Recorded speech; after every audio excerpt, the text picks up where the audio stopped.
lá em Ícaro Max, Let's go, Onivar. no Prosa com Poeta. Então, sempre a primeira pergunta, diga quem é Ícaro Max. Eu sou um ser inquieto, um poeta, mas o que eu sou, o que eu faço. O que eu faço é o que eu sou é o que eu não faço, o que é isso? Eu sou um poeta, cara, eu sou um desbravador, um pesquisador, um agitador cultural e incomodado com o estado das coisas e que tenho a vontade de fazer algo enquanto estou vivo. De viver acima de qualquer coisa. Viver tudo. E falando em viver, como é que foi nascer? Cara, não lembro. Esse lugar do nascimento, ele se dá, né, cara? Ele se dá de uma forma... Não, o nascimento biológico, com certeza, é uma coisa que a gente não tem acesso. Mas o nascer poeta foi um processo de reconexão comigo, de rejuvenescimento e de experiência da consciência, da linguagem que me colocou num lugar muito específico. Que até hoje eu tento decifrar o que é, mas não tenho muita certeza do que é isso, assim. E a infância, o que é a infância? A infância é uma fase, um momento da vida em que a infância é aquela fase da vida que nós estamos conectados com o Bom Selvagem do Rousseau, onde nenhuma instituição ainda nos pregou essa armadura físico-mental que nos separa de todo o resto, nos molda como um indivíduo social, político ou um sujeito econômico. Você não tem nenhuma obrigação. E acho que a poesia, de certa forma, resgata essa infância, então, assim... nesse despertar poético, esse nascimento também é voltar para essa infância, assim, retornar esse estágio de inocência perdida, né? Tipo, talvez, mas eu vejo que tem muito a ver mesmo, assim, tipo, ser poeta e ser criança e ser louco estão muito próximos, assim. Não é exatamente a mesma coisa, mas nada é a mesma coisa, então... É um desafio e é uma brincadeira ao mesmo tempo. Brincar e escrever e viver, tipo, tá tudo muito próximo, mas a gente esqueceu disso, né? Isso foi tirado da gente durante o nosso processo de informação sociocultural, educacional, político. Enfim, tipo, tudo isso vai apartando a gente desse lado da vida que é um lado... do acontecimento, da eclosão das coisas, né? Eu aproximo muito, assim, eu acho que a infância e a poesia estão nessa proximidade, assim, tem essa conexão. E é uma pergunta que eu não faço também a mim mesmo faz muito tempo, né? Porque... Enfim, mergulhado em tanta coisa também de trabalho, de sobrevivência, de pagar conta, a gente meio que se sente catapultado e exilado no mundo do trabalho. Acho que o mundo do trabalho é um grande exílio que a poesia tenta nos fazer voltar à nossa terra de origem. Assim. Talvez, eu acho. Às vezes eu tenho umas crises com essa coisa, né? Porque as pessoas... nas relações, né, com os pais, com amores, com relações profissionais, de amizade, as pessoas estão sempre nos obrigando a ser maduros. Sempre nos chamam de infantil e tal, né? E talvez é um lugar que eu busco bastante, ser infantil. Para mim é um elogio quando me chamam de infantil. E aí a minha crise é com essa coisa da experiência, né? Tipo, dificilmente vamos ser ingênuos de novo para a maior parte das experiências. E como é que você lida com a falta de ingenuidade? Como é que eu lido com a falta de ingenuidade, velho? É...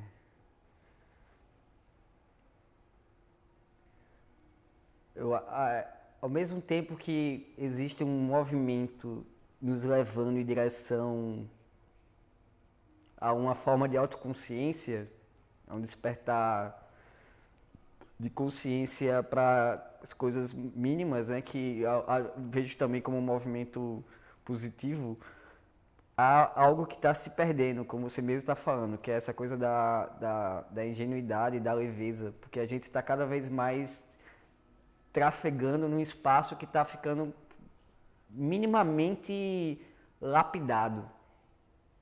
E essa lapidação é que vai meio que criando esses canais de acesso e de contato com o outro, de ponto de encontro, de contato com as outras realidades, com as outras pessoas, com as outras consciências, que vão ficando mais difíceis. Isso é que eu vejo que acaba meio que prejudicando a beleza, cara. Acho que a beleza vai sendo cada vez mais codificada nessas atitudes e nesses comportamentos minimamente regrados que afugentam e fazem a gente ficar com um certo...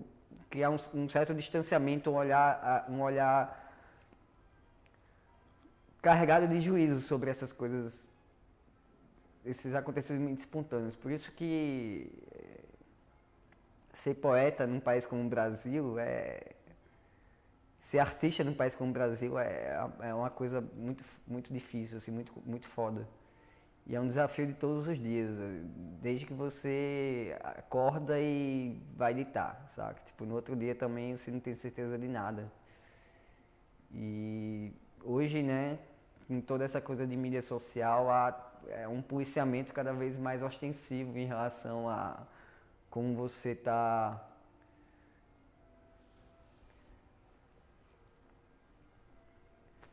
apresentando a sua proposta estético-existencial para os outros, para o público, né, para o dito público. Eu não gosto dessa noção de público, eu gosto de me relacionar com indivíduos, com pessoas, assim que eu lembro que eu estou vivo, não, tipo, pensando que do outro lado de uma tela tem um número, tem um algoritmo que está massacrando essa comunicação e criando essa forma de receber e de propagar, entendeu? Qual é a pergunta mesmo? É sobre recepção, não, sobre... Eu já nem lembro. Acho que era da ingenuidade. Da genuinidade, Mas sim. você falou aí uma coisa, né? Então, o Cazuza, né, disse que os fãs de ontem são os linchadores de amanhã, os fãs de hoje são os linchadores de amanhã. Vamos falar. Cazuza é um dos meus poetas preferidos.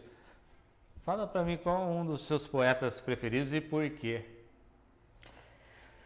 Poetas favoritos... Cada vez mais eu venho descobrindo vários, assim, mas eu digo até contemporaneamente, né? Tipo, tem muita gente aí foda, fazendo muita coisa foda. Mas não tenho como deixar de considerar tudo que foi feito antes, assim. Como eu vim de uma tradição, quer dizer, de uma formação filosófica, eu tenho essa coisa de estar sempre escavando fósseis, quebrando pedra, né? Tipo, a minha formação em filosofia, a gente tava lendo os antigos e continua lendo os antigos e tal, e porque muita coisa da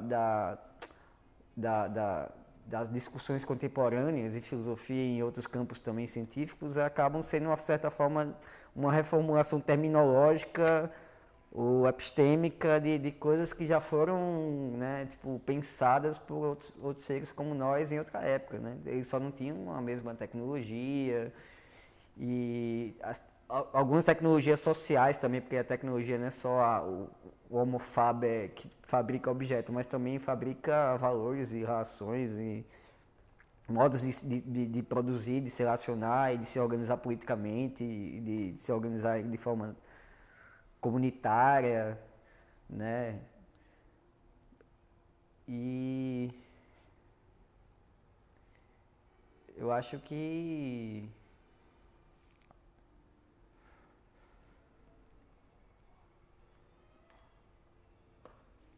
o que mesmo? Acho que precisa de um isqueiro, talvez. Acho que eu fiz o isqueiro. Sim, os poetas. Você falou de Cazuza. Cazuza também é uma grande referência, além de ser um ariano como eu.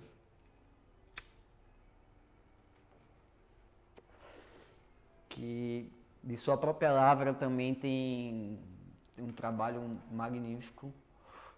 Eu vou muito nos antigos, assim, tem uma relação umbilical com os com simbolistas, com surrealistas, com a galera da França do século XIX, certamente, assim, Baudelaire, Rimbaud, Lautréamont, né, são uma certa tradição mais rebelde, que inclusive teve conhecimento em língua portuguesa graças ao poeta Cláudio Villa também, um dos caras que ajudaram aí na minha adolescência a descobrir muita coisa. Arthur, principalmente, acho que Arthur é uma das referências pra mim, tipo,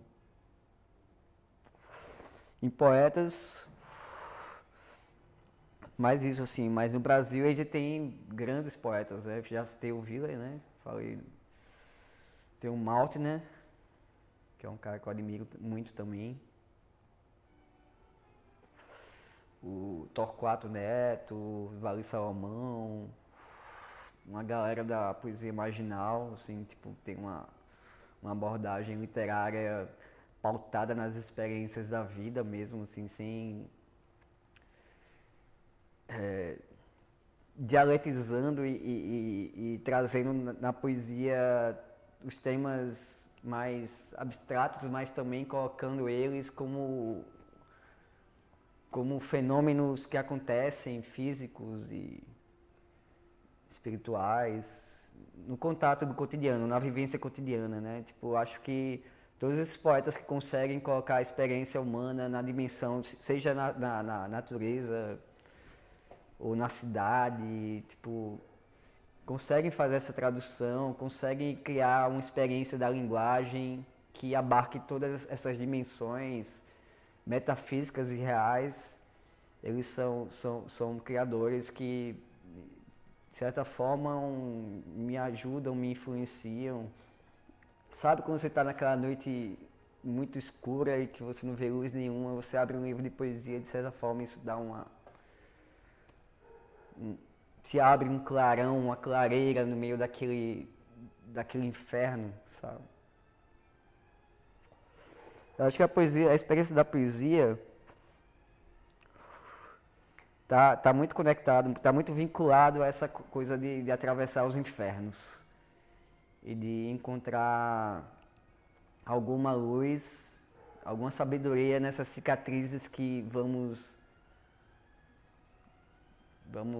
conquistando, essas coisas que marcam, que criam marcas, que criam fissuras, que abrem espaço, que dilatam a nossa experiência.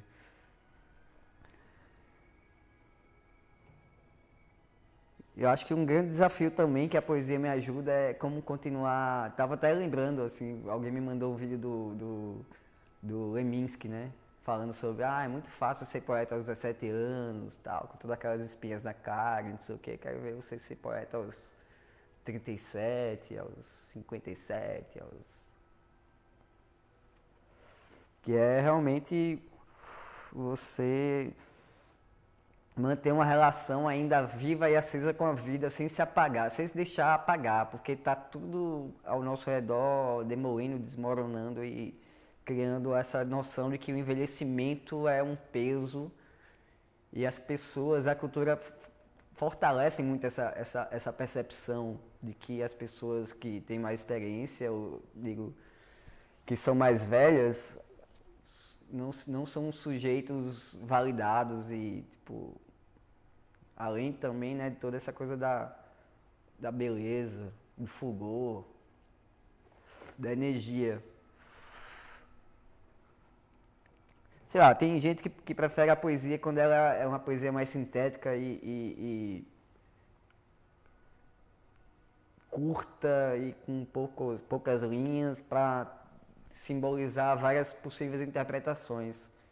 Claro que é válido, mas também eu gosto muito dos poetas que conseguem demonstrar uma capacidade torrencial de trazer as impressões e os pensamentos e as experiências, como, sei lá, eu penso agora nos Cantos de Módaro do Outramont, assim, tipo aquele fluxo em prosa, ou os textos do Jack Kerouac, ou as declamações do Ginsberg, né, que são torrenciais, assim, cheio de imagens, mas ao mesmo tempo tem formas poéticas dentro, assim, os haikais também, né, as formas mais sintéticas que vão se misturando e criando blocos de significação que estão sempre movendo e levando a gente para outros lugares. Eu falei agora do Ginsberg, Geração Beat também foi uma grande influência, uma grande referência. Esses poetas que ajudaram a inventar formas novas de consciência e comportamento. Poesia, acima de tudo, de texto é comportamento também. Poesia é comportamento. E você falou do Leminski, né? O Leminski teve esse comportamento de poeta, né? Se acabou em poesia. E aí tem uma conversa na internet dele com o Ari Salomão, que eles estão falando sobre a poesia do futuro. E eu gosto dessa pergunta, né? Esse tema. O que é a poesia do futuro? Não há poesia do futuro sem poesia do presente. E tem muita gente aí que está organizada para acabar com a poesia do presente, cara. Pra acabar com a poesia no geral, né? Tipo, reduzir a vida a mecanismos de sobrevivência. Essa é a questão, esse é o problema, na real. Poesia do futuro, pra mim, é uma poesia onde a gente... onde todos serão poetas, das mais variadas maneiras, dos mais variados estilos, das temáticas mais abertas e diversas, múltiplas possíveis. Há a proliferação da poesia em tempos de obscuridade, né? Como diria o Hölderlin, Friedrich Hölderlin, aquilo que ele fala, como é que é aquela frase que fala, aquilo que salva surge naquilo que, agora não lembro exatamente, vai ter uma paráfrase assim, sobre o texto da fuga dos deuses e tal. Aquilo que nos salva também surge no meio daquilo que nos mata. É preciso ter percepção e sensibilidade para ajudar a gente a despertar para isso. Poesia do futuro não é uma continuidade, claro, tipo, não existe, acho que a continuidade da poesia, não, assim como na vida, é uma coisa que pode ser questionada, deve ser questionada. Poesia do futuro é uma sociedade livre, artística, com a consciência mais rica e sem se abster dos impulsos e transformando nossos impulsos e nossas paixões em obra. Em obra que a gente faz no cotidiano, que a gente realiza no cotidiano. Eu acho. Acho que é isso. Talvez. Você citou aí essa frase, daí eu estou lendo O Mito do Sísifo, do Camus, ele fala sobre isso, né? O que nos dá o impulso de viver pode ser a mesma coisa que nos dá o impulso de querer morrer, né? E aí tem uma frase que eu falo, né? Que as pessoas se aproximam de mim por eu ser poeta e as vão embora por eu ser poeta também, né? E essa coisa da vida, né? Me identifico com isso. É incrível. Essa coisa da vida, às vezes, muitas vezes, acho que o poeta só quer ser poeta, né? Acho que esse é o grande sonho do poeta, é querer ser só poeta, ser só poeta. Fora isso, a gente está sempre, pelo menos eu, estou sempre numa crise com a vida. Você já pensou em acabar com a vida? Não só pensei, cara, mas eu já entrei em exercício prático de tentar algumas vezes, assim, já teve. Porque crise é um processo contínuo, é um processo contínuo descontínuo, né? Tipo, emerge sempre. Para pessoas sensíveis como nós, não, mesmo as pessoas que também não são sensíveis também passam por crise, claro, mas crise não estou falando no sentido, né? A gente está falando no sentido mais abissal. A gente não vive se não for também pelas reversões dessas crises e de certa forma a escrita, a poesia me ajudou a subir nessa âncora. Sabe naquela corrente da âncora quando você está no fundo do poço? E muitas vezes a poesia, a literatura me ajudou a sair disso, a me redescobrir, né? A me reinventar, porque você acaba caindo na consciência, na percepção de que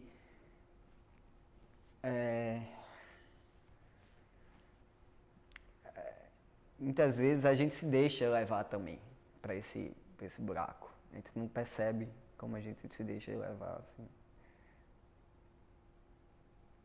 Nessa coisa de ser poeta, de insistir em ser poeta, por exemplo, numa cidade pequena e provinciana, é que eu me deparei assim com a materialidade disso, de como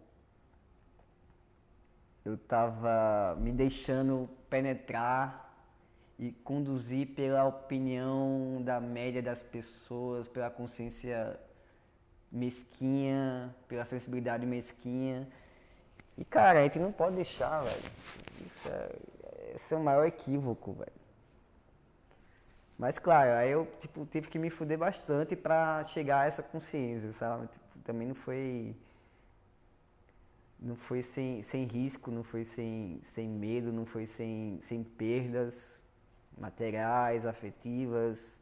Como você mesmo falou naquela sua frase que você citou agora, as pessoas se aproximam de mim por ser poeta, as pessoas se distanciam de mim por ser poeta. Então, eu assino totalmente embaixo do que você falou, porque a mesma coisa eu sinto, assim, sempre senti ao longo da minha experiência viva e enquanto criador, enquanto poeta, assim, há um interesse, há aquela coisa, mas a poesia não é um trabalho, não é uma posição social na sociedade capitalista burguesa que inspire o respeito e a admiração das pessoas e não te coloca numa posição. Basta lembrar, né, cara, que no mercado literário os livros de poesia são os mais difíceis de serem vendidos e distribuídos, por isso que os poetas estão aí na rua com seus livrinhos feitos, né, de forma muitas vezes artesanal, tentando buscar seu lugar ao solo ali, vendendo e passando os materiais e trocando com outros poetas e com outras pessoas e tal, muitas vezes até presenteando.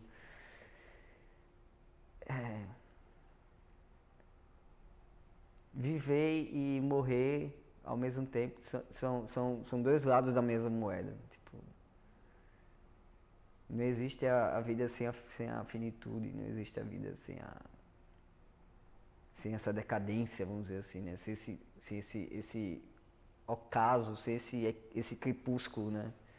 Mas todo crepúsculo também anuncia algo que vem. E, tipo, ao mesmo tempo que a gente vê o abismo, a gente sente, como diria o Hölderlin, pegando a frase, cresce aquilo que salva.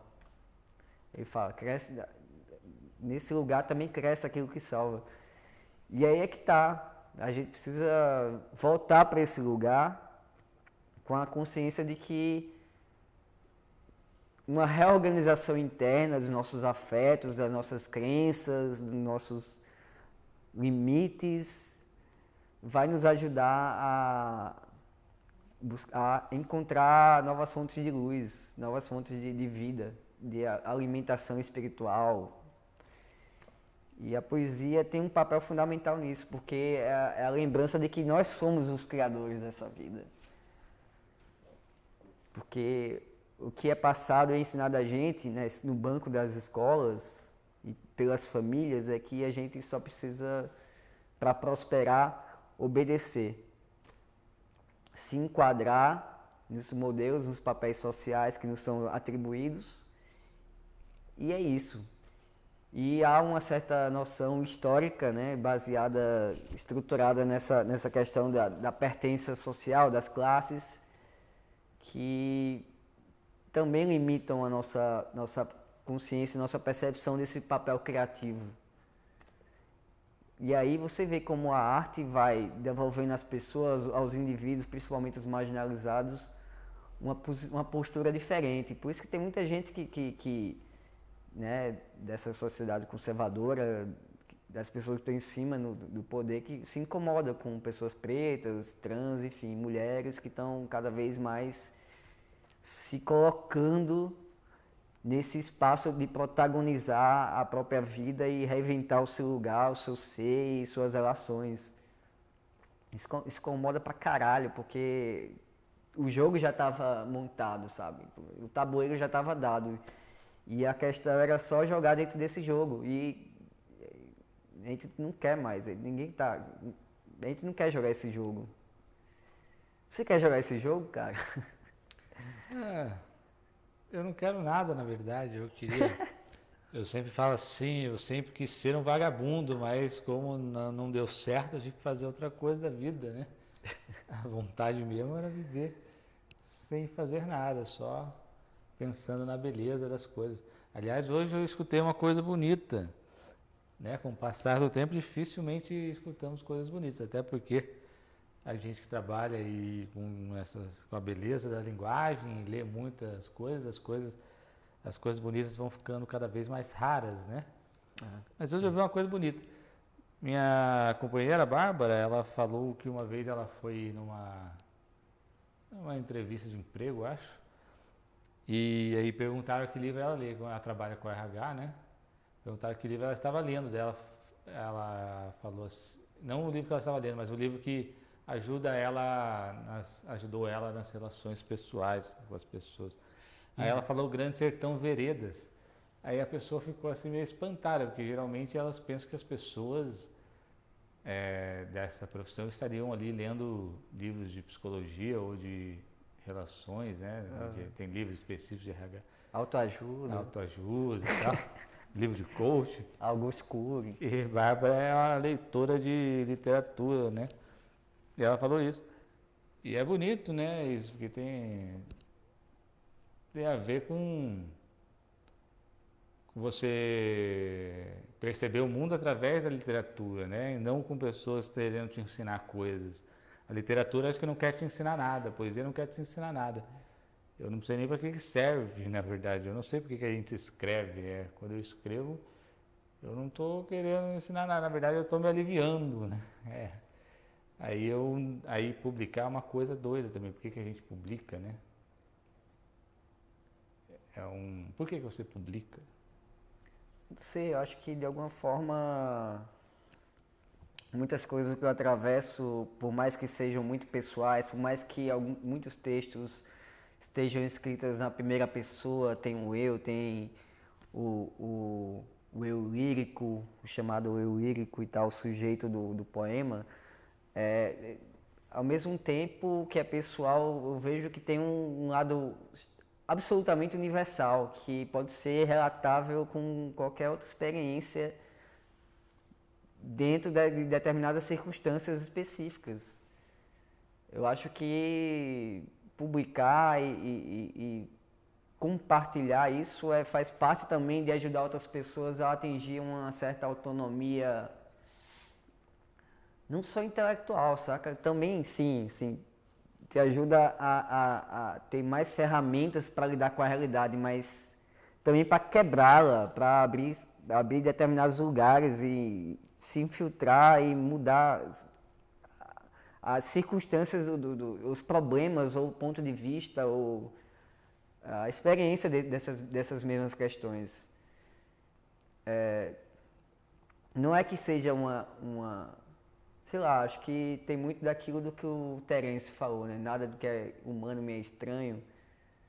Todas essas experiências também fazem parte da humanidade. Então, tipo, ela também pertence, não é só minha, pertence a toda a humanidade. Então, tipo, por que eu estaria só entesourando se aquilo pode ajudar, pode dar uma luz para outras pessoas que também atravessam por tantos infernos que a gente não vê. Tantos outros criadores também que a gente acabam sabendo, assim, que, enfim, pessoas que tiraram a própria vida ou que tiraram a sua vida criativa foram obrigadas a suprimir, a reprimir o lado criativo por conta de questões materiais, objetivas, pauperismo, fome, exclusão, isolamento, alienação. Todo esse conjunto de circunstâncias que fazem com que a gente se sinta cada vez mais fragmentado e isolado. Eu acho que quando a gente quebra esse oco, quebra essa moldura, essas paredes, a gente expande a capacidade de transformação das pessoas e da gente também. Que a gente se reconecta, a gente tem essa experiência da modernidade que é cada vez mais atomizada e particularizada e separada. Os grandes centros urbanos sofrem disso, assim, porque perde-se a noção de que há um espaço comum, de que há uma conexão com os outros, né? A empatia é uma coisa que dificilmente é exercida. Nossa comunicação fica muito truncada com base também no que as mídias e um certo consenso tenta passar como sendo os valores ou os pontos de vista que são validados, e as pessoas tendem a ir com a maré, sabe, para não perder esse espaço, esse filão aberto, quando na realidade existem tantos outros filões a serem abertos, tantos outros espaços a serem abertos e a gente não se dá conta. Eu acho que publicar e divulgar e estar fazendo esse trabalho, né, de transformar todas as nossos alívios e as nossas dores em livro, em obra, ajudam isso, sim. Tem um papel também em quebrar ou lembrar as pessoas que elas podem fazer também por elas mesmas, sabe? Tipo, não esperar um salvador da pátria, alguém que vai dar a luz, mas tipo, fornecer ferramentas para que elas possam também lidar com todas essas coisas e se criarem, se construírem, se constituírem dentro disso, sim. Romper a casca do ovo, nascer. Finalmente nascer, né? Joga aquele isqueiro, por favor. E aí, dizem, né, o Leminski falava que... Ah, você já tá com cigarrinho. O Leminski falava que os sonhos dele eram cinema americano, né? Que ele passou a infância, adolescência assistindo filme americano. Ele sonhava tudo com um cinema americano. E aí, estávamos aqui rodando um filme ali, O Cão Andaluz. Uhum. E aí o cinema são sonhos, né? Eu estava assistindo alguns filmes aí que participou do Oscar, e aí assisti os Fabelmans Esse não vi ainda. Esse ainda não vi. Que é a história, meio que a história do Spielberg, né? Da infância dele, da adolescência ali, o começo da trajetória dele no cinema. E é um filme muito bonito, assim, né? Como se fosse é o sonho dele ali, né? Que ele já realizou Então ele volta lá para lembrar de quando ele sonhava em ser algo, né? E você, qual é seu sonho?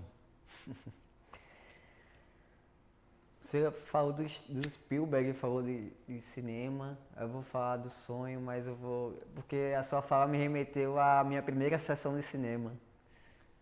Foi justamente o ET do Spielberg. Eu assisti a primeira vez no cinema, uma sessão com meu pai, com meus irmãos. No Cine Municipal em João Pessoa. Nossa, faz tempo isso. Mas sonhos, eu sonho com um momento em que a gente possa, cada um, eu não falo um sonho, meu sonho extrapola a minha existência pessoal. Meu sonho é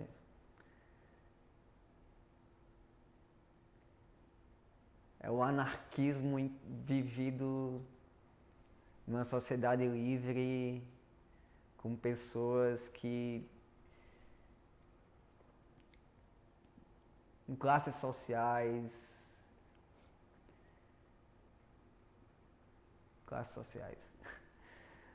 é uma sociedade igualitária. São basicamente os sonhos que os anarquistas, as utopias, eu não gosto de dizer que é um sonho, eu acho que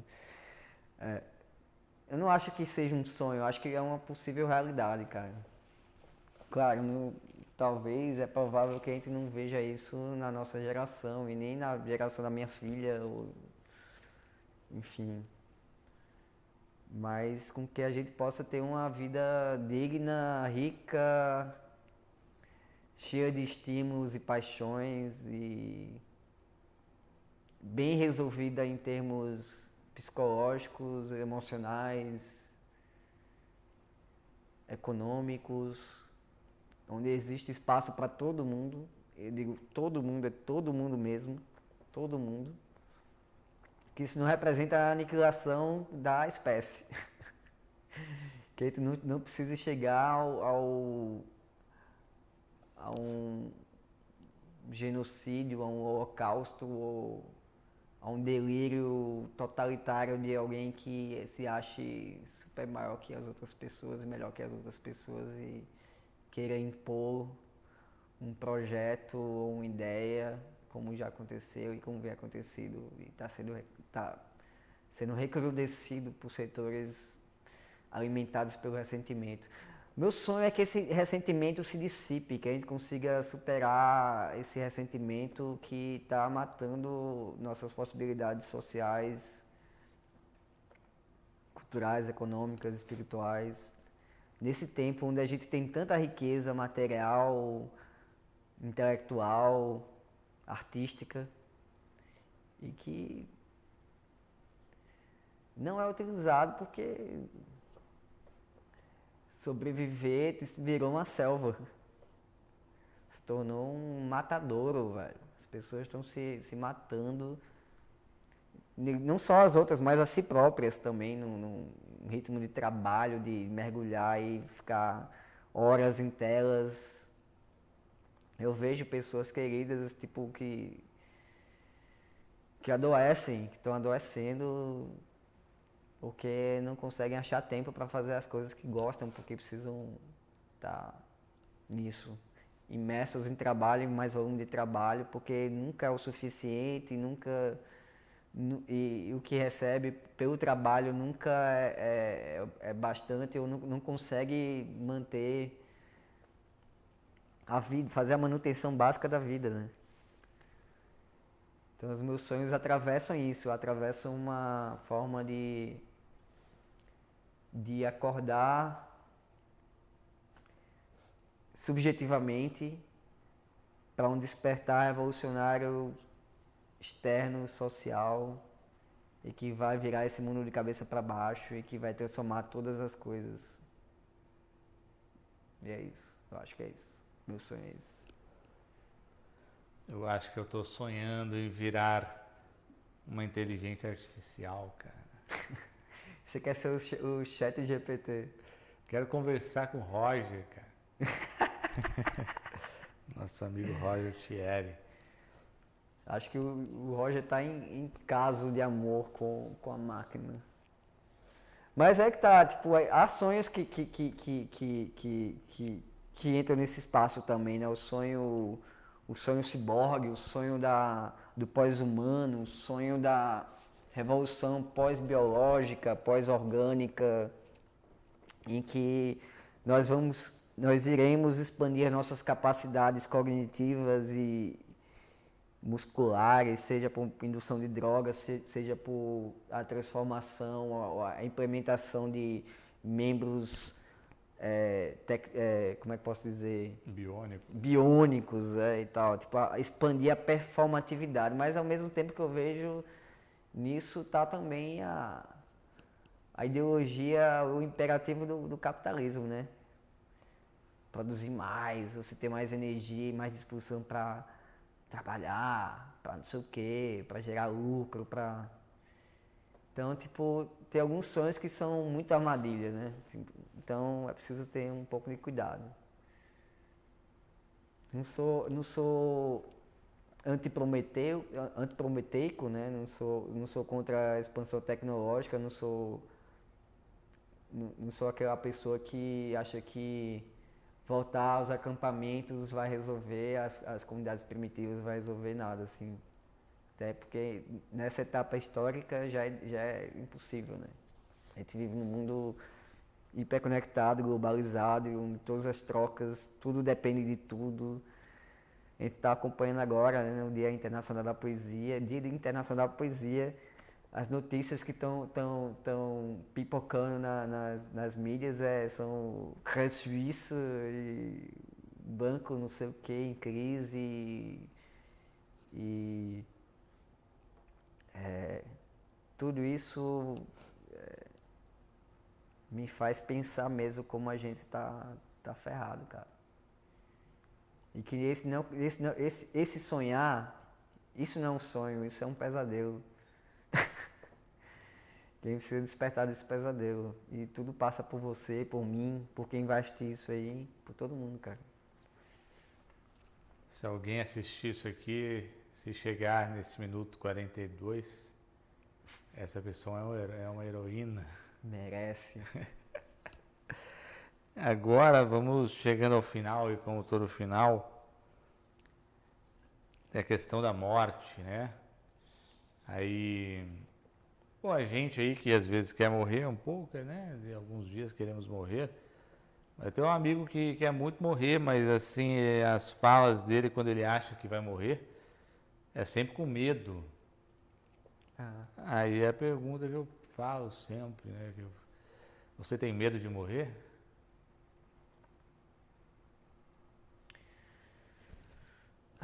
Acho que eu diria que eu não tenho medo de morrer. Eu tenho medo de não aproveitar a vida o suficiente. Medo de não estar no presente, de não estar no aqui e agora, e acabar buscando refúgios mentais ou emocionais ou experiências do passado, ou ansioso para que o futuro venha. Eu não quero isso, cara. Tipo, isso é justamente os sinais das patologias contemporâneas, né? A depressão e a ansiedade, o burnout, enfim. Eu tenho medo de não estar suficientemente vivo e com isso, porque o meu maior medo é que a vida que a gente busca ter, que a gente procura ter, não crie um espaço de uma ambiência, uma ressonância que faça com que outras vidas também tenham esse sentido desperto, assim, do presente, para o presente. Meu maior medo passa por esse lugar, assim, de não conseguir aproveitar a viagem. Eu acho que eu aproveito bem a viagem, mas tem momentos que você fica um pouco embaixo, tem momentos que você precisa fazer outras coisas. E esses dias aí também trabalhando, tipo,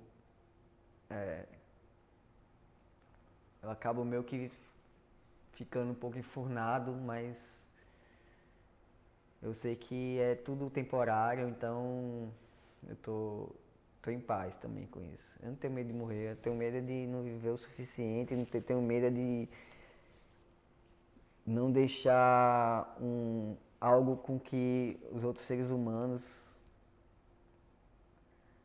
aí no lado pessoal, principalmente a minha filha, consigam também, de certa forma, aproveitar e estimular a estar vivo. E, cara, não precisa ter medo da morte, a morte faz parte da vida. O grande problema é que a morte, ela se dá em vários processos, ela não é só a morte ela não é só biológica, né? A morte pode ser provocada, pode acontecer por várias coisas e o grau de violência com que a gente tem se deparado de um tempo pra cá e, né, de uns anos pra cá e tal, falando num recorte mais recente, é preocupante. A morte violenta sempre é uma coisa que me deixa um pouco assim, com medo mesmo, assim. Eu tenho medo de morte violenta, saca? Mas a morte em si mesmo, sei lá, morrer num assalto, morrer num acidente, alguma coisa assim. Não sei lá, acho que morrer, a gente morre todo dia e renasce todo dia, sei lá, a todo momento.